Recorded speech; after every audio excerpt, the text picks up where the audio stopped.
Welcome back to our Bantu history series. In case you are new here, make sure you support us by hitting that subscribe button to receive our future videos. Warning to Africa: the sudden relocation of the United Nations to Kenya demands answers by Chibuikem Chidera. A silent storm is brewing, one that the average African may not fully recognize yet. Recent reports and international moves suggest a dramatic shift. The United Nations headquarters, historically based in New York, is being relocated to Kenya. A move of this magnitude is not just diplomatic, it is strategic. And we must ask, why now? For decades, the United Nations has sat at the center of global diplomacy, justice, and policy. But let us not forget, it also sat at the center of African silence.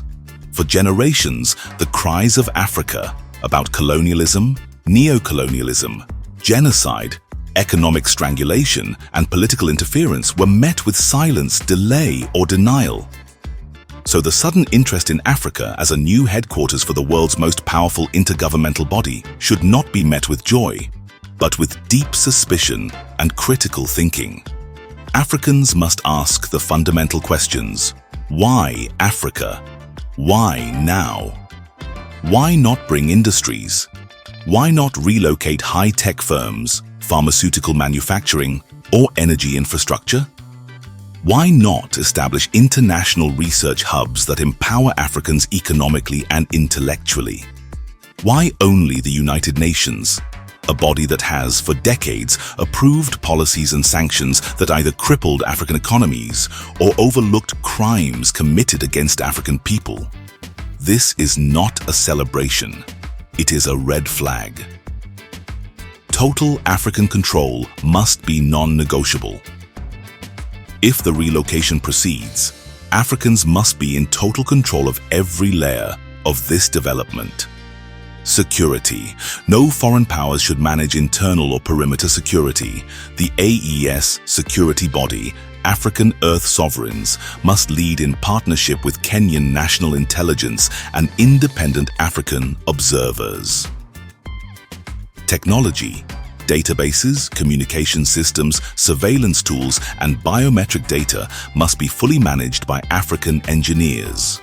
No foreign access should be granted without public transparency. Oversight. African youth, scholars, and watchdog organizations must be given leadership roles in overseeing the transition, management, and long-term implications.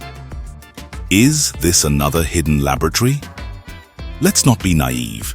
History has taught us that when the West moves quietly into Africa, it's rarely without deep strategic interest. Could this be the construction of secret research labs, bio-experiment centers, or testing grounds disguised as diplomatic zones? We cannot allow another colonial script to play out, cloaked in diplomacy. Truth, recognition, and freedom must come first. If this organization truly wants to stand on African soil, certain historical crimes must be acknowledged and reversed immediately. The crimes planned, supported, and executed by the British, Americans, and their allies, particularly those leading to genocide, repression, and suppression of self-determination, must be addressed. There must be an immediate and unconditional release of Mazi Nnamdi Kanu and Sisiku Julius Ayuk-Tabe. There must be recognition of the right to self-determination, including the establishment of the sovereign states of Biafra and Ambazonia, in accordance with international human rights law. If these demands are not met, then this move is a fraud, a carefully disguised agenda to maintain neo-colonial control under a new face. We cannot allow Africa to become the backyard of global experiments while our freedom fighters rot in prison and our peoples remain in chains. We must oppose everything without African interest.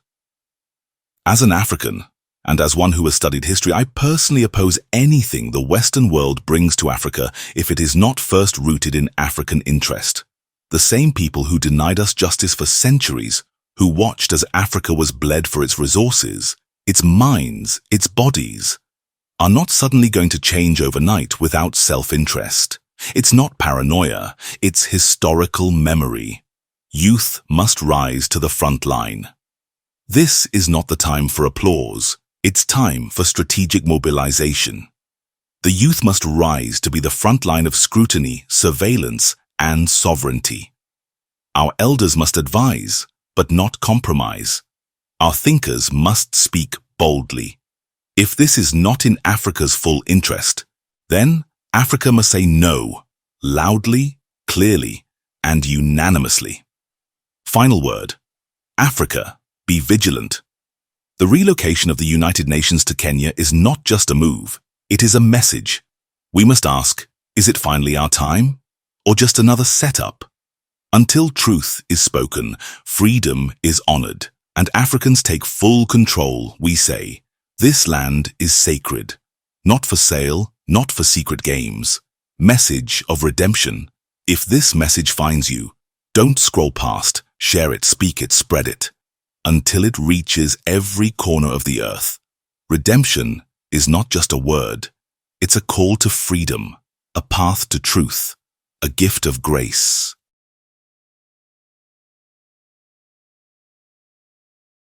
If you like these videos and would like to support in their continued production, you can do so by joining our membership. Click the Join button below.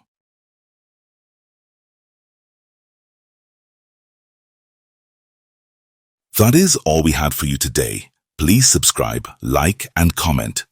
Thanks for watching. We will see you on the next one.